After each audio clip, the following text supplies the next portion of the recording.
Notre Dame কলেজের syllabus খুব simply তোমার এসএসসিতে যা আসছে তাই, অর্থাৎ তোমার স্কুলের বই, এসএসসির বই, ভেরি স্পেসিফিক্যালি কিছু সাবজেক্ট একটু ফোকাস বেশি থাকে, যেমন Bangla, English, physics, chemistry, math, biology, higher math, ঠিক আছে। বাকিগুলো যে আসবে না এমন না, কিন্তু এগুলো থেকে majority of the time last ইয়ারগুলোতে কোশ্চেন আসছে।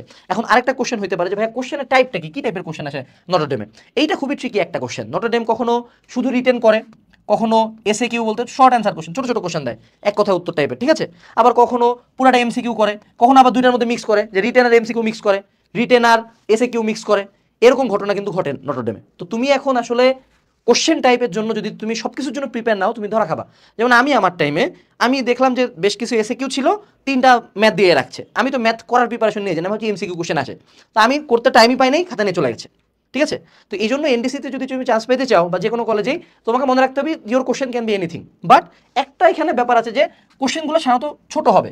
যেমন আমরা যদি এসএসসির বেশ কিছু ম্যাথ বলি, বেশ কিছু সৃজনশীলের কথা বলি, এগুলো অনেক বড় বড়, মানে বিশাল বড় বড় কোশ্চেন, বড় বড় অ্যান্সার। তো অবশ্যই বুঝতে হবে ওখানে টাইম খুবই শর্ট দেওয়া থাকে, জায়গাও খুবই শর্ট দেওয়া থাকে, তোমাকে ম্যাথ করতে হবে সাধারণত 3 আঙ্গুল জায়গার মধ্যে, তাই না?